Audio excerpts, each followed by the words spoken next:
Fala galera, beleza? Então agora aqui continuando mais um vídeo a respeito de Halftone. Eu estou fazendo a adequação para minha máquina para ver qual é digamos assim, o ponto de resolução que eu consigo trabalhar para obter um resultado satisfatório, tá ok? Em algumas situações, por exemplo, como foi feito nos primeiros vídeos, eu tentei utilizar uma resolução grande, ou seja, uma definição de imagem grande. O resultado aqui vocês conseguem ver como que está bem nítida. Só que essa resolução ela chegou num ponto que, com base nos parâmetros que eu estabeleci, ela afeta a qualidade do material, ou seja, ao ponto de danificar o laminado, tá?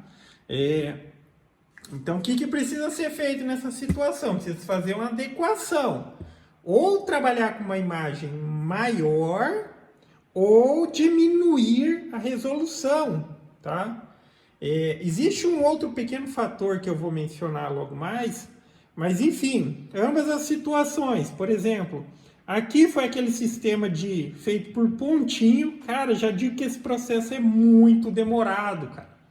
Muito demorado ao ponto que eu vou dizer, não compensa fazer dependendo, tá? Eu acho que dá para fazer uma adequação, eu tenho algumas ideias aqui para fazer numa dimensão maior, para que, enfim, o valor cobrado, ele compense, seja atrativo para quem achar bacana.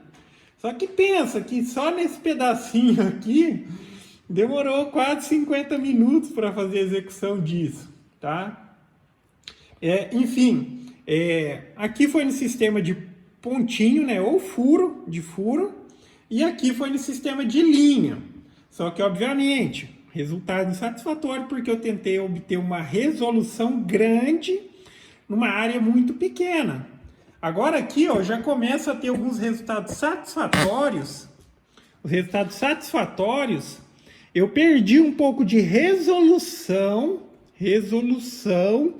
mas... gostei do resultado, tá? Perdi resolução, mas não afeta a qualidade do trabalho, tá? Pode ver que a linha do laminado, ela tá intacta, tá? E aqui o que aconteceu? Ele chegou ao ponto que, como era uma linha muito do ladinho da outra, danificou. Então, você tem que fazer uma adequação com base na fresa que você tem, tá? Você vai ter o limite, você precisa descobrir o limite. Ó, até tal resolução com essa fresa, eu consigo. Se eu tentar ganhar mais resolução que isso, eu vou danificar o material. Ok?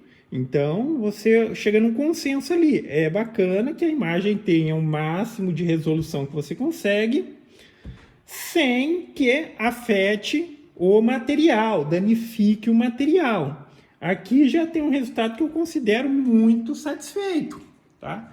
É tudo a mesma imagem, mas se você observa, tá vendo aqui como que é nítido nessa imagem aqui, ó.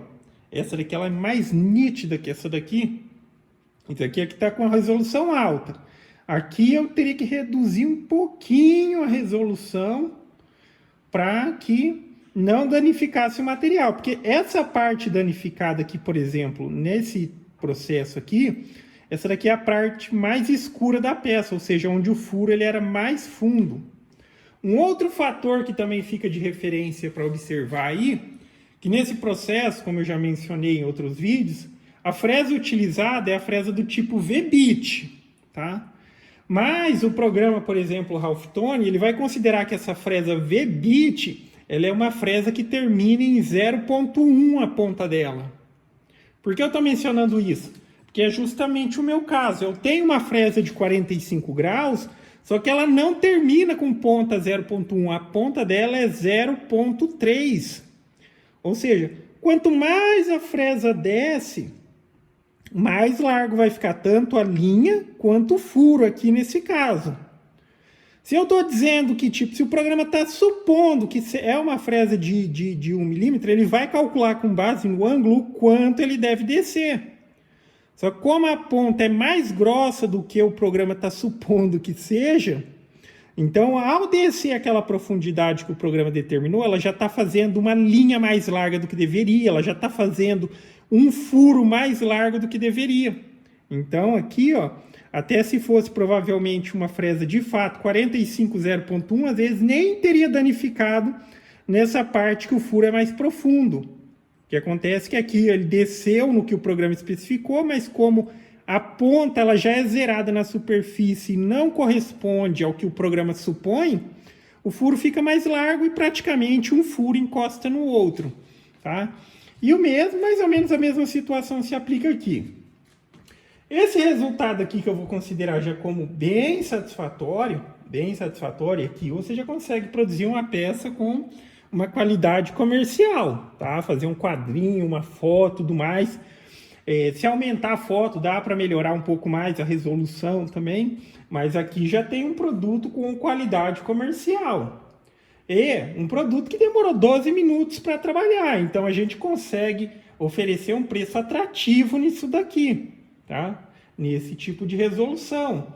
Eu vou ver se eu consigo melhorar um pouquinho ainda a resolução, ok? Então agora vai ser feito ali, enfim, passando os parâmetros daqui, tá? Esse daqui, que eu já considero bem satisfatório, eu utilizei como espaçamento entre linhas 2,5 e a profundidade 1,5, tá? Aqui eu vou diminuir um pouquinho a profundidade. Eu quero que essas linhas que dá o tom escuro, ela fique um pouquinho mais fina, tá? Então eu coloquei a profundidade máxima aqui para 0,8. Vamos ver se dá uma melhoradinha no resultado aí, na qualidade. Então agora aqui eu vou colocar a máquina para executar.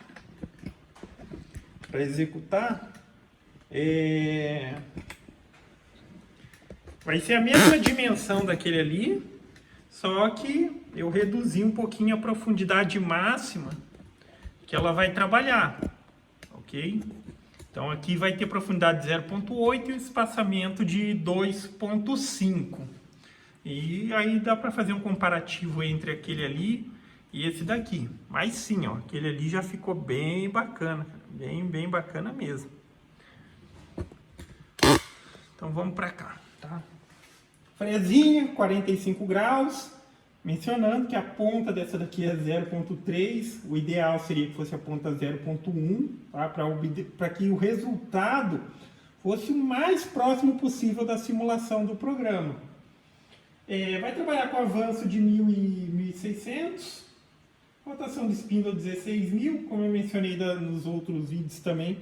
Poderia ser uma rotação menor, já que a área de corte ali que está utilizando é muito pequena. Então está forçando pouquíssimo ou exigindo pouquíssimo do spindle. Tá?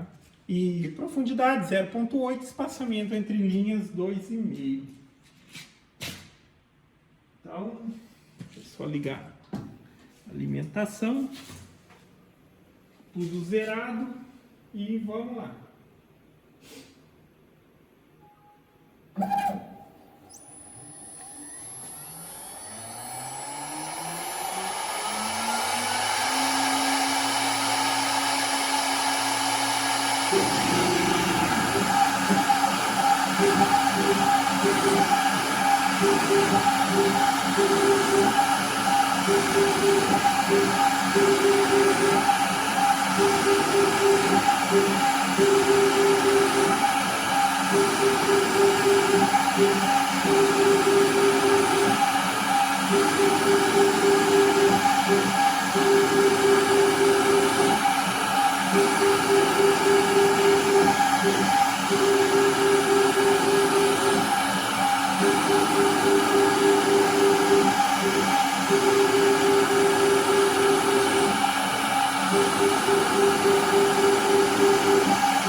Então tá aí, galera, o resultado, tá?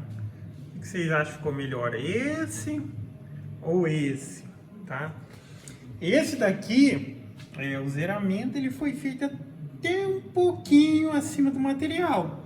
Porque no programa existe uma especificação também, da mesma maneira que você especifica a profundidade máxima do que vai ser considerado o tom mais escuro, você considera também a mínima, tá? Então, se na foto, por exemplo, tivesse branco, a parte mais clara da foto, como é o caso aqui, ó, tá vendo? Aqui a fresa nem tocou e também nesse canto, porque a foto, a imagem, a parte mais clara, ou seja, se a gente está falando só de tom preto e branco, a parte mais clara da foto era essa, tá vendo? Então nem tocou no material, apesar de fazer o percurso aqui, nem tocou no material. Só que, eu não quero que tipo aconteça de ficar essa questão aqui de deixar totalmente branco, como foi aqui o caso da orelha e tudo mais, que nem tocou. Lá você pode determinar que a mínima ela tem que ser maior que zero. Se você deixar como zero, acontece isso, tá? Eu achei que ficou bacana, tá vendo aqui nesse aspecto que nem tocou. Mas eu posso colocar tipo 0.1, 0.2, daí ele forçaria a passagem e criação de uma linhazinha mais fina aqui, tá? Mas olha aí, tá? Os dois tá bacana, mas enfim, aqui eu já tenho parâmetros que são muito aceitáveis de qualidade, tá? Muito aceitáveis mesmo. Aí é só questão de tipo fazer o recortezinho e tal. Porém, aí tem um porém, tá? Quando você cria no Halftone, no programa Halftone, ele só oferece essas possibilidades aqui. Você pode considerar a margenzinha e tudo mais. Existe uma extensão pro Aspire que faz esse mesmo processo. O Aspire mais recente parece que ele já vem integrado com o Halftone próprio para fotos. Só que vamos supor que você queira utilizar o Halftone, o programa Halftone, para fazer um processo que sai um resultado muito bom mesmo. E depois você quer utilizar o Aspire só para fazer o recorte aqui. Então, como você faria? No programa Halftone, eu determinei que essa foto tem um determinado tamanho com base no ponto 00. Tá? A mesma coisa, vamos utilizar isso aqui como exemplo. Vamos supor que eu disse, a foto ela vai ter 22 por 15, considerando do 00, que é o ponto inicial que a máquina trabalha. Tá? Então, se você quisesse fazer um recorte em volta agora aqui, você iria no Aspire, cria um retângulo com o tamanho, com a dimensão aqui, já considerando se quer deixar uma bordinha. Quando você zerou a máquina aqui, você cria um retângulo lá com o mesmo tamanho, ela vai vir e vai recortar certinho aqui por fora, tá? Quiser dar um formato diferenciado, então dá, sem problema algum. Faz o processo, esse arquivo em um programa e o recorte depois, o tamanho e tudo mais, você pode gerar no próprio Aspire, ok? Isso se você não utiliza o Halftone próprio pro Aspire, que já tem. Eu só não sei dizer na questão de qualidade, se tem uma variação de qualidade entre o Halftone, o programa, e o Halftone, o plugin pro Aspire. Mas eu andei vendo umas coisas e a qualidade também é muito boa, tá? Eu acho que deve ser tão boa quanto. Mas tá aí, galera. Então, basicamente é isso. Então, tem que fazer teste, tem que adequar para sua fresa, tem que adequar para o seu equipamento, tá? Esse processo aqui que teve uma resolução um pouco maior, ou seja, trabalhou com linhas menores, ele demorou 14 minutos, tá? E esse daqui com uma resoluçãozinha um pouco menor, ou seja, ele tem umas linhas um pouco mais grossas, esse aqui demorou 12 minutos, tá? Ambos eu considero bem aceitável como algo comercial, ok? Então, basicamente é isso, galera. Gostou do vídeo? Dá um joinha, inscreve no canal, que em breve estarei postando mais vídeos. Falou!